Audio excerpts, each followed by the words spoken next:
Hey champions, what's up with you? Thank you so much for tuning back into my channel. It is hashtag Vinay's Vision and I'm your personal rockstar Vinay Panekar.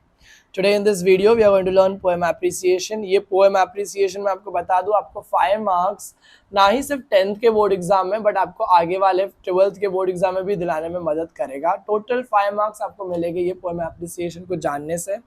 मैं आपको बोलूँगा कि video देखते के साथ ही आपको क्या करना है, आपके बुक में इसकी प्रैक्टिस करना है वंस. तो उससे क्या हो जाएगा, आपका जो मार्क्स स्कोर करने का जो बेनिफिट है वो आपको डेफिनेटली मिलेगा. And at the same time ये आपको हेल्प आउट करेगा थ्रू आउट द टाइम कि मेरे को इतने सारे पोएम एप्रिसिएशन ऐड करने की जरूरत नहीं है. एक पोएम एप्रिसिएशन को मैं दिमाग में रख के कैसे आगे बढ़ सकता हूँ. आपको पोएम का टाइटल और पोएम के पोएट का नाम ऑलरेडी आने वाला है. तो आपको लिखना है फर्स्ट पैराग्राफ में, the title of the poem is a thing of beauty is a joy for ever. जैसे आपने टाइटल लिखा उसको प्लीज डबल अंडरलाइन कर दीजिए. Am I clear? The poet of this beautiful poem is John Keith. The poet of this beautiful poem is John Keith लिख के आपने जो पोएट का नाम है या पोएटस का नाम है, पोएट रहेगा तो पोएट लिखना है आपको और फीमेल रहेगी तो पोएटेस लिखना है आपको. इतना क्लियर हो गया आपको? The poem is return in rhyme scheme format. अगर राइम स्कीम में नहीं है तो क्या, राइम स्कीम में नहीं है तो आप लिखेंगे blank words format. Blank words का मतलब ये होता है कि पोएम के अंदर कोई भी राइमिंग स्कीम नहीं है. इतना क्लियर हो गया आपको? राइमिंग वर्ड्स नहीं रहेगा पोएम के अंदर तो आप उसको क्या बोलेंगे, blank words. Alright. Which gives a rhythm. अगर राइमिंग स्कीम है तो रिदम देगा पोएम को वो. The rhyming scheme of the poem is AABB. The rhyming scheme of the poem is AABB. आपको राइमिंग स्कीम पहचान में आता है? अगर पहचानने आता है तो अच्छी बात है, नहीं आता है तो उसका एक मैंने वीडियो बना के डाला है ग्रुप पे, प्लेलिस्ट में, आप उसको प्लीज एक बार देख लीजिए.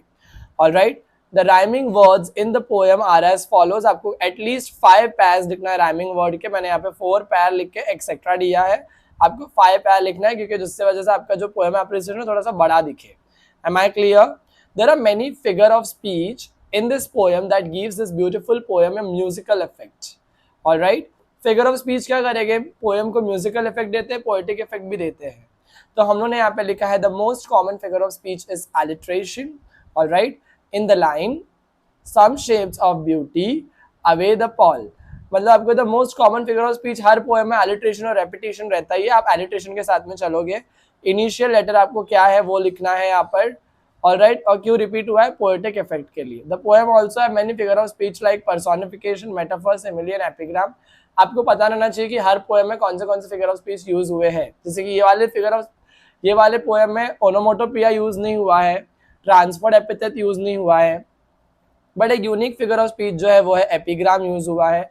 तो आपको पता रहना चाहिए कि हर पोएम के अंदर एक स्पेशल फिगर ऑफ स्पीच कौन सी है जिसके यूज होने से पोएटिक इफेक्ट मिला है पोएम को.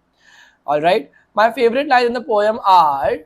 आपको 2 फेवरेट लाइन लिखना है. We have imagined for mighty dead all the tales that we heard or read. Alright. आपने ये लिखने के बाद में आपका लास्ट पैराग्राफ लिखना है आपको. I like this poem because it easy and lucid and generates an idea that is thought provoking one. यहाँ पर इजी एंड लूसिड को अंडरलाइन करना है आपको, थॉट प्रोवोकिंग वन को अंडरलाइन करना है आपको. इस तरीके से सिंपल तरीके से आपको पोएम एप्रिसिएशन लिखना है.